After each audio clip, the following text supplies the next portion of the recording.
Yes, students, this all about your plain area, that is houses found into the plain area, जिसमें हमने पढ़ा about the high rise apartments and buildings. Okay, now come on the next type of houses, that is found into the coastal area. Coastal area में किस तरह के houses मिलते हैं? Coastal areas and the island people build stilt houses. वो कौन से type of houses बनाते हैं? वो स्टिल्ट टाइप ऑफ हाउसेज बनाते हैं. अब स्टिल्ट हाउसेज कौन से होते हैं? जस्ट सी है, जस्ट सी, देखो कैसा घर है जिसमें जो है नीचे पत्थर लगे हुए हैं और ऊपर हट बना रखी है. ठीक है, ऊपर घर बनाया हुआ है ताकि अब ऐसा क्यों किया जाता है? ताकि ये ऊंचे क्यों बनाए गए हैं ग्राउंड से? ताकि जब फ्लड आती है, जब बाढ़ आती है तो इनके घर में पानी ना आ सके और ये बाढ़ की वजह से इनको कम नुकसान हो या इनका घर जो है वो उसको डैमेज ना हो. ठीक है, तो इसलिए स्टिल्ट हाउसेस बनाए जाते हैं. ठीक है, let us read about it now in detail. तो सबसे पहले कोस्टल एरियाज़ क्या होते हैं? कोस्टल एरियाज़ वो एरियाज़ होते हैं जहाँ पर जो कि समुद्र के किनारे या नदी के किनारे के एरियाज़ होते हैं. ठीक है, और आइलैंड्स पीपल बिल्ड स्टिल्ट हाउसेस. आइलैंड जो समुद्र के चारों तरफ जिनके चारों तरफ समुद्र का पानी होता है और समुद्र में बीच में जो लैंड पोर्शन होता है उसे हम आइलैंड कहते हैं. ठीक है, अब ये जो लोग हैं ये स्टिल्ट हाउसेस बनाते हैं. Why? That in flood prone areas houses are made a few feet above the ground water level. कि फ्लड जो हैं वो घर जो है वो ग्राउंड लेवल से कुछ ऊंचे बनाए जा रहे हैं. 5 से 7 स्टेयर्स को स्टेप इनसाइड द हाउसेस. कि 5 से 7 सीढ़ियाँ चढ़कर ये अपने घर में जा सकते हैं. They keep the inhabitants safe from wild animals. और ये जो ऊंचे घर हैं ये यहाँ के रहने वाले लोगों को जंगली जानवरों से भी बचाते हैं. ठीक है, देखो दो पर्पस सॉल्व हो रहे हैं. एक तो फ्लड से बचा रहा है और दूसरा जंगली जानवर से भी बचा रहा है.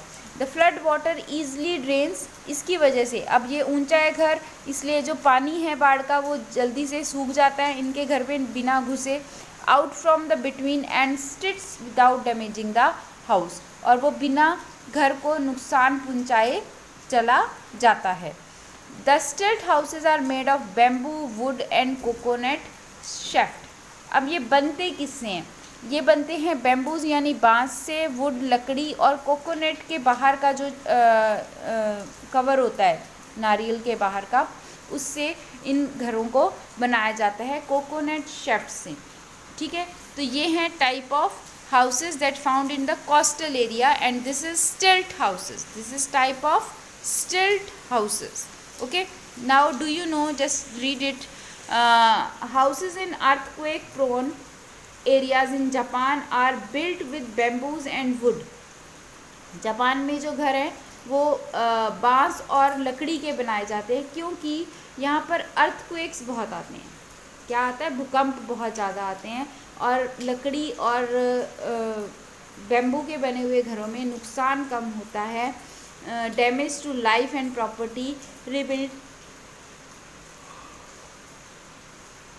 इससे उनको नुकसान नहीं होता. और दूसरा, rebuilding of such houses is not very difficult. और इन घरों को दोबारा बनाना भी ज़्यादा मुश्किल नहीं होता, ईज़िली बन जाते हैं. इसलिए जापान में ज़्यादातर घर जो हैं वो लकड़ी के बनाए जाते हैं. ठीक है, तो this is about your earthquakes prone area, houses that built in earthquake prone areas. ठीक है, चलिए तो next is that is, we live in a society because we are dependent on others for the fulfillment of our needs. Community living teach us to care for others and share facilities like water, electricity, roads, markets, etc. देखो हम कहाँ रहते हैं? हम समाज में रहते हैं. हम एक ऐसे एरिया में रहते हैं जहाँ हमारे आसपास लोग रहते हैं. और क्यों होते हैं? क्योंकि हम एक दूसरे पर डिपेंडेंट हैं. हम फुलफिलमेंट, अपनी बेसिक नीड्स को फुलफ़िल करते हैं अपने नेबर्स, अपने फ्रेंड्स, अपने आस पड़ोस की सहायता से. ठीक है, और दूसरी कम्युनिटी लिविंग हमें क्या क्या सिखाती है कि हमें एक दूसरे की केयर कैसे करनी है, हमें शेयरिंग कैसे करनी है, पानी कैसे शेयर करना है, बिजली कैसे शेयर करनी है, रोड कैसे और मार्केट कैसे. ठीक है। तो this is about community living, और इस कम्युनिटी लिविंग के बारे में हम कल पढ़ेंगे, ठीक है। Till then good bye, thank you.